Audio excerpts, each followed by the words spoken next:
E eu queria trazer para você a santidade que vem do nosso interior. A santidade que está diretamente ligada àquilo que a gente sente, àquilo que a gente já viveu, àquilo que a gente carrega na nossa vida. E eu também só vou resumir a história, porque é uma história meio longa. Mas lá em 2 Samuel, capítulo 17, a Tamara falou do capítulo 16. Na verdade, a história se passa com os mesmos personagens, basicamente. Quando Tamara falou que... Tá alto, gente? Não. Tá. Quando Tamara falou, quando Absalão foi com as concubinas do pai dele, né? Enfim, teve relações com elas. Ele seguiu o conselho de um cara chamado Aitofel. E eu queria que você decorasse esse nome, Aitofel. Aitofel, ele era conhecido como conselheiro do rei Davi. Lá em Salmos... Deixa eu lembrar... calma aí. Lá em alguns salmos que eu não anotei aqui, Salmos 41:9, Davi escreve assim: até o meu melhor amigo, em quem eu confiava e que partilhava do meu pão, voltou-se contra mim. Isso provavelmente se tratava de Aitofel. Aitofel era tido como o melhor amigo de Davi e que nessa questão de Absalão, ele simplesmente estava contra Davi. A questão é, por que ele se tornou contra Davi? Por que ele ajudou Absalão a roubar o trono do pai dele? O que existia em Aitofel para isso acontecer? O que aconteceu, a situação foi que primeiro Aitofel dá um conselho a Absalão para ele ter relação com as concubinas do pai dele. E Absalão fez isso. O segundo conselho de Aitofel era basicamente que ele destruísse o exército de Davi. Que ele carregasse, que Absalão viesse com vários homens e tal, enfim. E destruísse porque assim poderia até mesmo acabar matando Davi. E aí um homem chamado Uzai, que estava do lado de Davi, aparece e fala que não, que o conselho de Aitofel dessa vez era um conselho errado. Sabendo nós que lá em 2 Samuel, capítulo 16, versículo 23, fala assim: naquela época, tanto Davi como Absalão consideravam os conselhos de Aitofel como se fossem palavra do próprio Deus. Então a gente tem um cara que era considerado um conselheiro que as palavras dele vinham do próprio Deus. E ele primeiro aconselha Absalão a ter relações com as concubinas do pai dele. E o segundo conselho dele, ele estava querendo destruir Davi. O que levou um cara que era visto como um agente da palavra de Deus, que era visto da palavra de Deus, os conselhos de Deus, que era visto como alguém que falava em nome do Senhor, pelo rei Davi e por Absalão, o que levou ele a dar conselhos errados. E o interessante dessa história é que o Absalão não ouviu o conselho dele, ouviu o conselho de Uzai. A Bíblia conta: vendo, pois, Aitofel que não fora seguido o seu conselho, abardou o jumento, dispôs-se e foi para casa e para a sua cidade, pôs em ordem os seus negócios e se enforcou, morreu e foi sepultado na sepultura do seu pai. Ele simplesmente se matou depois que o conselho dele não foi ouvido. Mas aí, de novo, eu pergunto para vocês, o que levou ele, um cara que era visto como alguém que falava em nome de Deus, a cometer isso tudo? Aitofel era o avô de Batseba. Batseba, aquela que teve o adultério com Davi, né? E que Davi matou o marido dela. A grande probabilidade de Aitofel ter feito isso tudo foi porque ele guardava amargura com o rei Davi. Porque o coração dele estava totalmente amargurado com aquilo que o rei Davi tinha feito. Com a neta dele, com a família dele. Então ele simplesmente traiu Davi. E alguns chegam a comparar a traição de Aitofel com Davi com a traição de Judas e Jesus. Tamanho era o vínculo que eles tinham. E aí o que eu quero te trazer essa noite é o seguinte: Aitofel talvez possa ser que ele tenha dado um conselho sabendo que ele estava dando um conselho errado. Isso pode ter acontecido. Um conselho, ele queria ver o rei de Davi muito mal, né? Ele queria que o errado acontecesse com o rei Davi, e ele deu esse conselho. Pode ser isso, como também pode ter sido uma coisa que involuntariamente ele deu esse conselho, e quando ele viu tudo o que estava acontecendo, e quando ele viu que o conselho dele não tinha sido aceito, uma vez que sempre o conselho dele era aceito, ele não aguentou, ele se matou. O que acontece com a gente é que às vezes nossas emoções estão num lugar tão errado, a gente guarda tantas coisas dentro da gente, que a gente para de ter controle sobre as nossas ações. A gente para de ter controle sobre aquilo que a gente acha que é o certo, aquilo que a gente precisa fazer, porque o nosso coração não está no lugar certo. E a Bíblia relata lá no Novo Testamento, em Marcos 2, Jesus, um paralítico chegando até Jesus, e o paralítico estava com mais 4 homens, e Jesus olha aquele paralítico e fala, e a Bíblia fala que Jesus viu tamanha fé dos homens que estavam lá, do paralítico, de quem estava com ele, olha para eles e fala assim: os seus pecados estão perdoados. Jesus fala assim com o paralítico. E eu fiquei pensando, gente, mas era um paralítico lá diante dele, e ele vira para o paralítico e fala assim: os seus pecados estão perdoados. Só depois que Jesus vira para ele e fala assim: levanta-te e anda. O que acontece é que primeiro aquele paralítico se apresenta diante de Jesus, provavelmente com uma necessidade que ele achou que ele tinha. A necessidade dele era a cura dele física. Quando Jesus olhou para ele e falou assim: ei, antes da tua cura física, eu quero curar a tua alma, eu quero curar o que está dentro de você, eu quero perdoar os seus pecados, eu tenho poder para isso.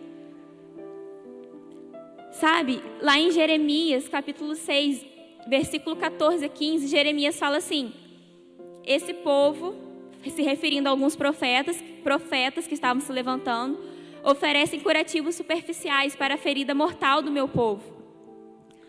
Jeremias estava vivendo em um cenário onde ele chegava e ele falava sobre o juízo de Deus. Ele falava sobre o que Deus ia fazer com aquele povo. Ele falava sobre as promessas de Deus e falava sobre o juízo de Deus. Um juízo carregado de promessas. Mas existiam pessoas que estavam se levantando e estavam falando que não, estava tudo bem, que nada ia acontecer. Que o povo podia ficar calmo, que não precisavam ouvir Jeremias. E o povo, algumas pessoas começaram a ouvir esses outros conselhos ao invés do conselho de Jeremias, porque eram conselhos que saciavam a alma. É muito mais fácil, você quer ficar do lado daquela pessoa que vai te apresentar uma coisa boa do que aquela pessoa que vai te apresentar uma coisa ruim, visivelmente. E Jeremias fala: oferecem curativos superficiais para a ferida mortal do meu povo. Às vezes a nossa busca está sendo em curativo superficial para a nossa ferida mortal. Às vezes existem coisas dentro da gente que está matando a gente, está fazendo a gente ter decisões ruins, está fazendo com que a gente não foque naquilo que a gente precisa focar, não tenha a esperança que a gente precisa ter. Porque a gente está tapando com curativos superficiais, a gente está preenchendo com aquilo que a gente acha que vai saciar, mas que não sacia, gente. E você sabe o que é interessante? As palavras de juízo de Deus estavam carregadas de promessas. O povo preferiu não fazer parte, não querer ouvir as palavras que tinham a ver com restauração. Eles não queriam passar por processo de restauração do que ouvir aquelas palavras duras e passarem pelo processo. O que acontece com a gente é que a gente não quer se submeter ao processo, a gente não quer ouvir as palavras duras, a gente não quer entender que por trás do juízo, por trás daquilo que pode estar acontecendo, existe uma promessa. A gente não quer, e a gente vai e fica tapando as nossas feridas com curativos superficiais, e esses curativos eles vão saindo, porque eles não ficam muito tempo, e a gente vai tapando, os curativos vão saindo, e a gente nunca está satisfeito completamente. Enquanto isso, Jesus vai diante do paralítico e fala: os seus pecados estão perdoados. Uma vez que talvez nem o paralítico soubesse que Jesus pudesse ser capaz disso. Estava só apresentando para Jesus a necessidade física dele. Olha, eu preciso disso.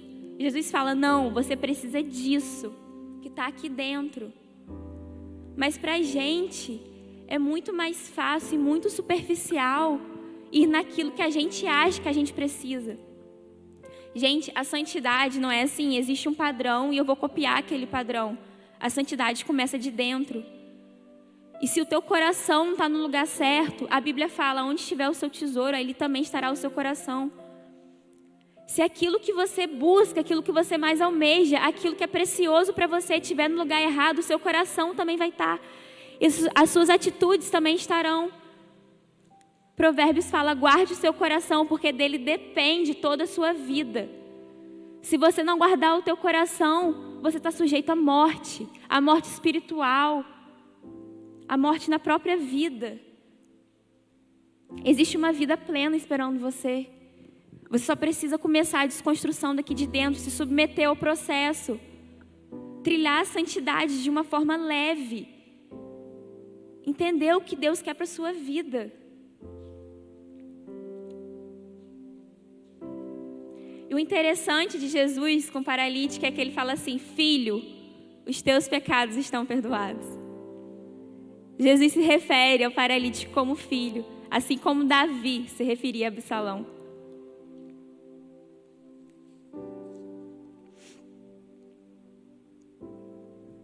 Eu quero te dizer que existe o convite de Jesus para a sua vida hoje à noite.